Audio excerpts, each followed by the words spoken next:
Hello guys, and welcome to this Mega Train Lover review.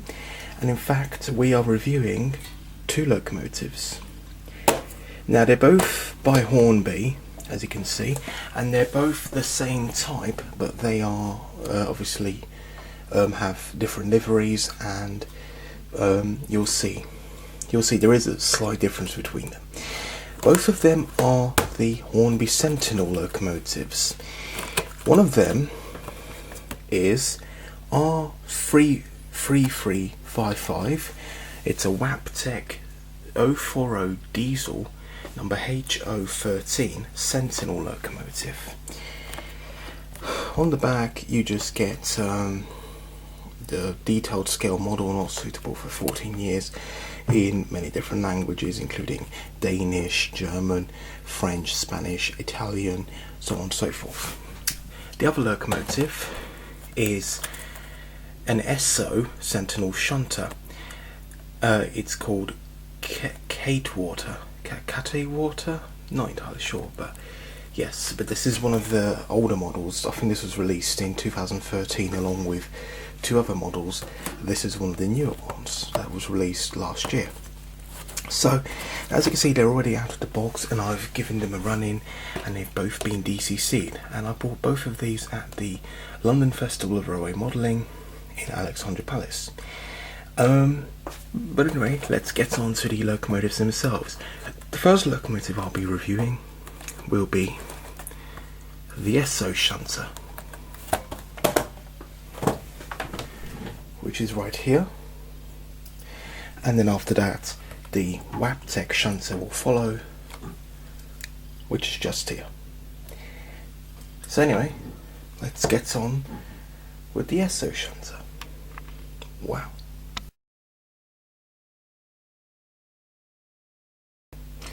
Wow.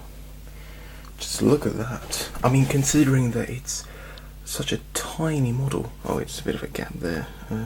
That's fine. It's a very tiny model. It's just get my hand. There's a size comparison.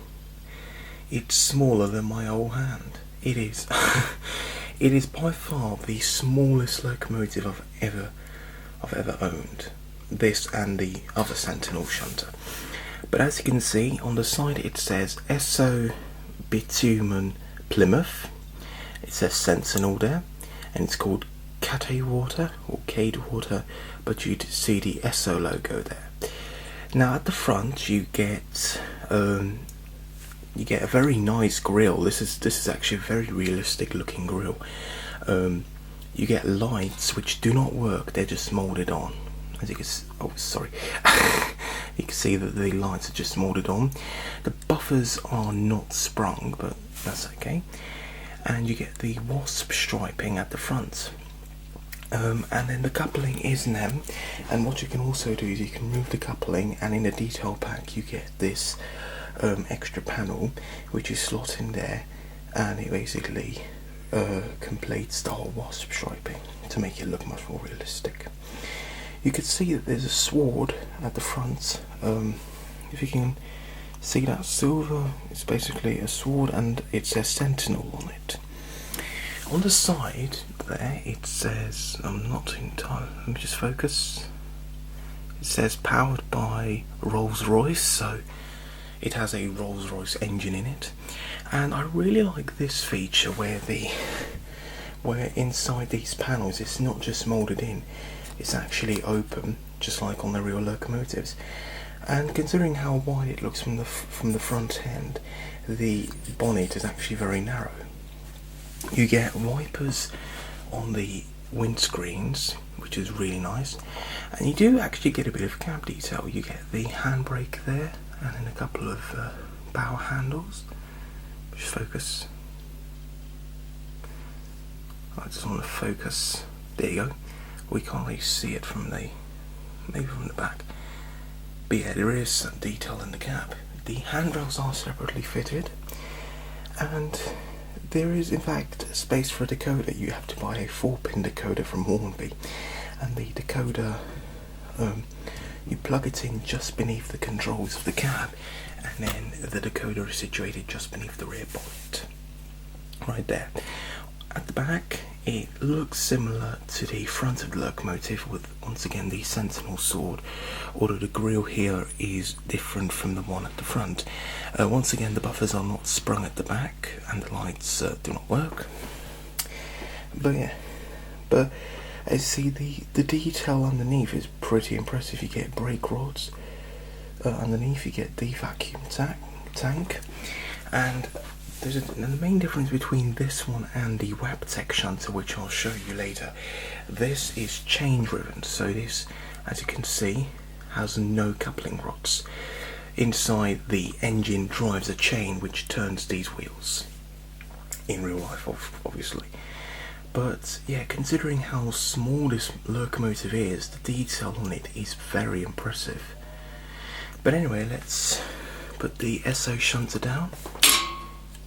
And now let's have a look at the Wabtec Sentinel shunter, which, as you can see, already has a clear difference, apart from its livery, of course, in that I mentioned that the Esso shunter is chain driven, but the Wabtec shunter is crank driven, and as you can see, it has coupling rods, unlike the Esso shunter. And that's a really nice feature, these coupling rods, so I do like them. But other than the livery, the Wabtec shunter is pretty much the same. It has the sword again and the wasp stripes. The buffers are not sprung. You get separately fitted handrails. Once again, it's cut in just behind these panels.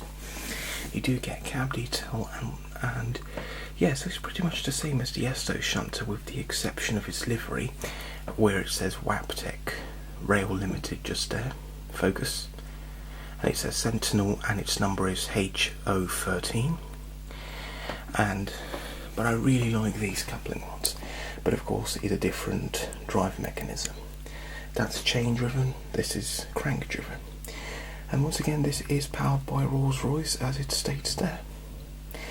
So yeah, let's just get these two locomotives. So yeah, overall I'm pretty impressed with these locomotives. I mean, considering their size, they are very well detailed. But well detailed they may be, how well do they perform? Let's find out.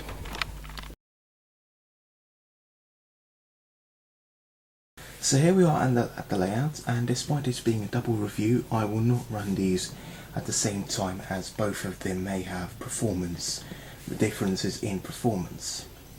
So the first one to start off with will be the Esso shunter.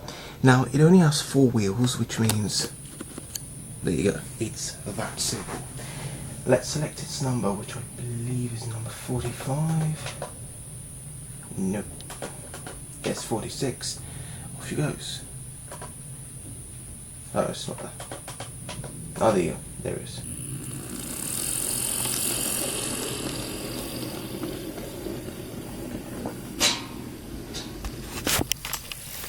So yeah, as you can see, well, it's on halfway, as you can see, and she's running pretty well.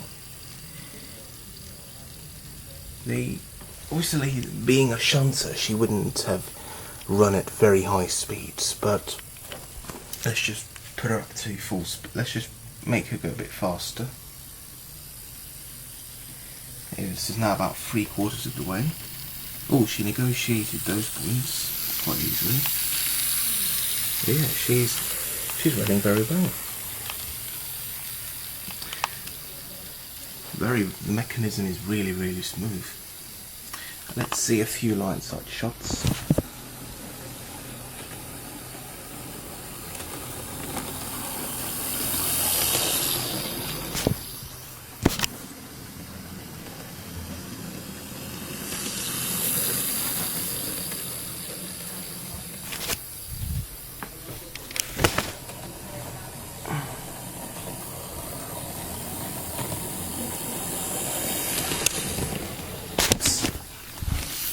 Yeah, as you can see, the Esso Sentinel shunter is running very well. But will the Wabtec Sentinel shunter run this well? Let's find out.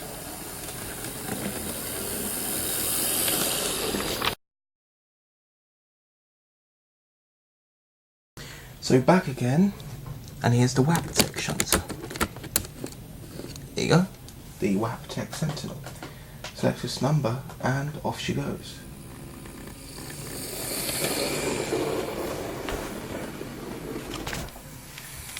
Well, so I mentioned how there may be performance differences. Well, I can't really see anything. This is actually running really well.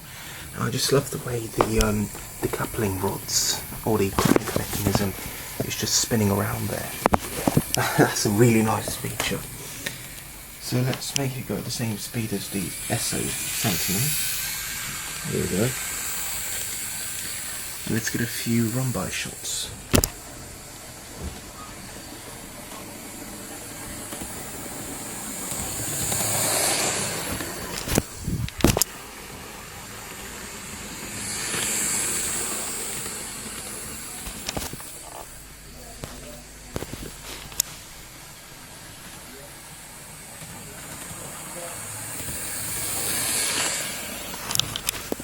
So yeah, as you can see, the Wabtec Sentinel shunter is a very good performer as well. I'm very impressed. I mean, considering how small these locomotives are, their performance is just absolutely amazing, and so is their detail. Just incredible.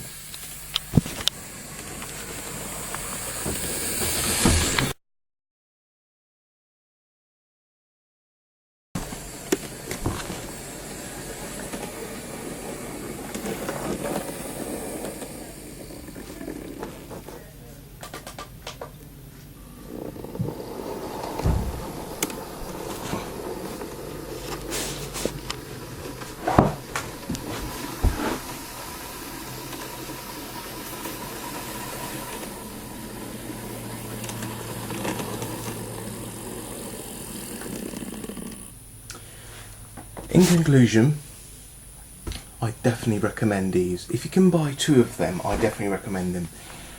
They're very good for industrial areas, sort of from the 70s and 80s, even the 60s, because these were built from the 60s. But yeah, I just recommend them. They're amazing little shunters. Yeah. So thanks for watching, and see you in the next review. Goodbye.